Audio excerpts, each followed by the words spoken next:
what happens here is that there is a collective group of kids that come in here constantly to either work or to play on the computers, but more importantly, they are here to network with each other because they're all friends.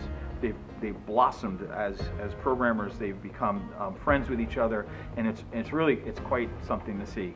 And I'm really proud of the way the direction of this room has headed in. We're open all the time, except for Thursdays where I have a meeting. But we're open all the time. I don't, unless there's something going on, I don't deny anybody coming in here. They're usually in the morning. They're usually here. I can't get rid of them. They're here all the time.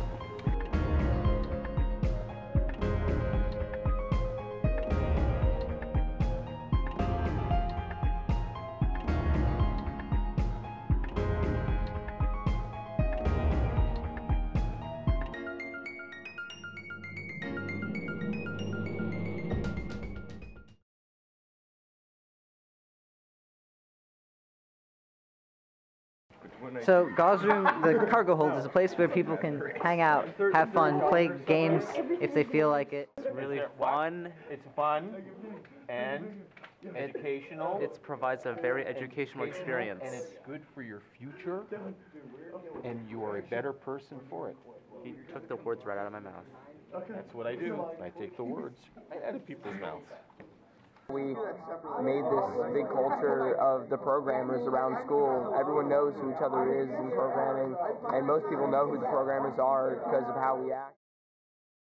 Well, my name is Mr. Gaw, but nobody really ever calls me Mr. It's just Gaw. That's just the way it is. I'm just known as Gaw. Everyone calls me Gaw. And so I've come to teaching for about 14 years now. I'm a lateral entry teacher, which means I spend time in the field, and I was recruited by Wake County, actually, after I sold my .com. Okay, so we've got the all-knowing program, okay? And the all-knowing program has got everything in it that you are familiar with up until this point. So, without further ado, instead of going to play somebody else's games, let's do the all-knowing program, okay? So go ahead, open that up in Blackboard, and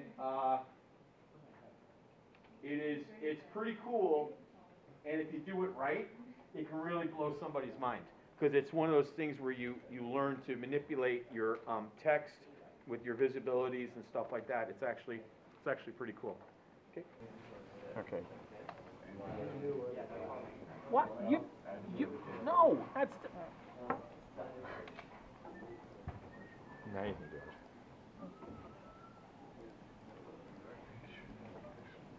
Success! It's still broken. Oh, look what you're doing too. Okay. Seniors. Okie dokie. So now we know that yours is broken too. And so now we fix it by using our brains. Those of you that don't know where we got the name, the cargo hold from, it's part of Boba Fett's ship that he puts Han Solo in and takes him away to Tatooine.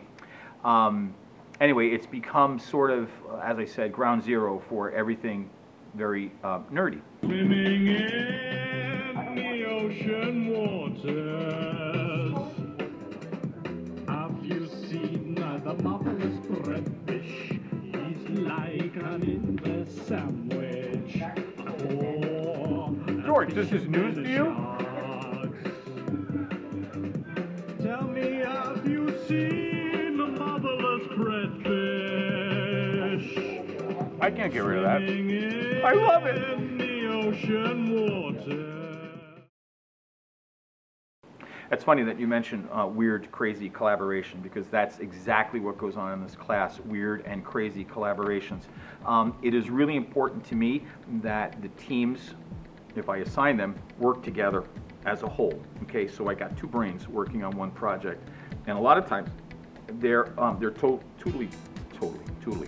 totally different brains approaching or attacking one specific project. And what you get is you get a lot of pulling and pushing and pulling and pushing, but the end result is a total collaboration of how the students, see the project. Very creative environment. This is run very differently than, as far as I know, than any other programming class in Wake County, and I've sat in on a couple of programming classes in Wake County, and not to say anything bad about them, I just happen to run them differently like I would run a company. There's a lot of creative give and take, there's a lot of things that are flying through the air, a lot of ideas, a lot of people agreeing, disagreeing, there's a lot of commotion going on constantly.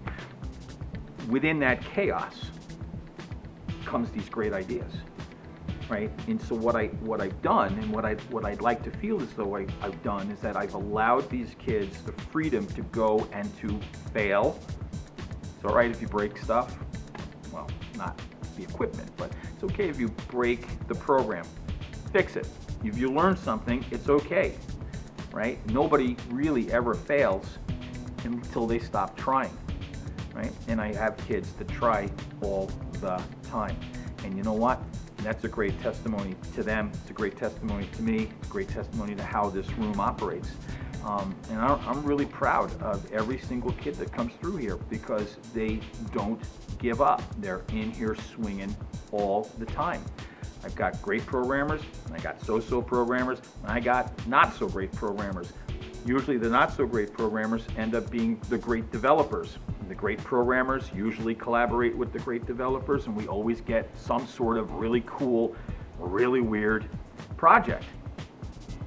I also am a firm believer in getting up there and making your presentation, presenting your idea, defending your ideas, because I will say, why did you do that? That's not the way he would have done it, or not the way I would have done it, or not the way, she would have done it. And you've got to be able to defend your ideas, because you've got to be able to say, well, I chose to do it this way because of.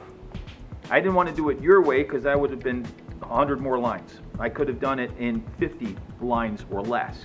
And so that defense, that means that you've learned something. If you can defend your idea, you've learned something and you feel comfortable. So that's really what goes on here. It's a very comfortable, eclectic, crazy, happy environment, and I wouldn't have it any other way. My name is Alex Bainbridge. One of my favorite things about coding is the ability to just make anything. The program that I'm happiest about was a library program that I made, in which I used dynamic arrays, dynamic creation of objects, and then filling those objects as new books were coming in. And so a person would click on a button, I would reallocate space in the array, create a whole new object that was to be created and displayed on the form, and then all this metadata information we filled in, as well as the program itself going to Google's APIs and finding out the book cover and then showing that to the user. So this is a giant array that all of those zeros correspond to different textures. So 1 would be ground, 2 would be grass, and the 0 would be air. So if I wanted to add a line of code, like that all the way up, work. Oh, but wait, you're getting reanimated. And do that. So you can enter like any amount of textures, and you can customize the textures to whatever you want, and all you have to do is just add different values. I got 3 of the statues. That was the last one I needed. I was about to win. Yep, I sniped you. I was about to win. Maybe, well, as another goal we could add a sprint button, where it makes them go really fast, but obviously, like, they'll know where you are, you know? Yeah. So, like, if I hold down A, then I'm actually moving at 5 or something. Yeah, I guess.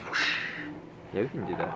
Yeah, that's pretty That's easy. actually really easy. I can do it right now. Yeah, let's do that right now. That's really cool.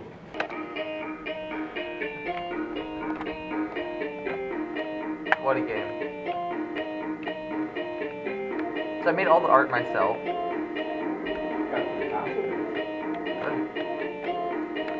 might take a while.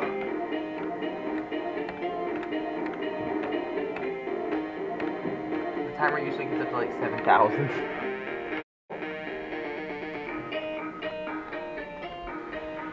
I know. There we go, I did it. There we go. I'm gonna win. Hooray! I made those fireworks. This world, mother will die, the other one, like, yeah. That's so. But that's like That is intense. And the coolest thing is, since the dual screen on the DS, whenever you make a change in your world on the front screen, on the bottom screen, it'll show the opposite happening. So you'll have to read. So it's very zen. For every reaction, there's an equal and opposite reaction. Yeah. Ooh, that's very zen. And I am Philip Crotch. I'm in Programming 2, and this is my zombie game, which is pretty much the first project we do in Programming 2. So it has a rather cheesy start menu, which is a little start button, but it works. And then the point of the game is you can use either the keyboard or the game controller to move the ambulance around, avoid the zombies, and if you get hit by the bomb or hit any of the obstacles, you explode. And if I would have turned the sound on, you hear the explosion as well. So class is not just class in regards to programming per se. The class is sort of a collective gathering of consciousness from the kids and also from myself. We need bobbleheads. We need, just like send out to a company bobblehead, design bobblehead, just like a picture of your face. Go bobbleheads. That's standing there with my just like. That's I like that. Go we need to get R&D on that. We need to work on a girl bobblehead. That would be wicked cool. Wait a minute. Ready? Use the force. Use the force.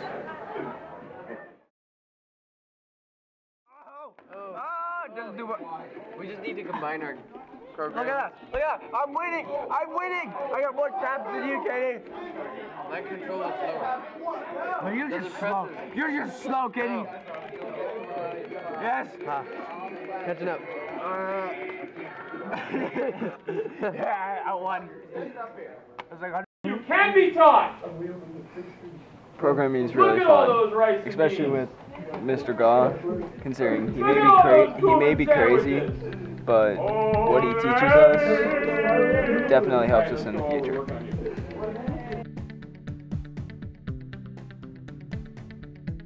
There's no such thing as luck.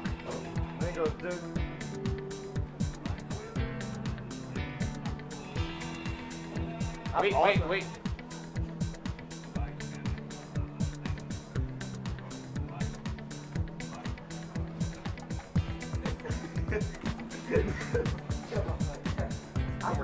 That's awesome.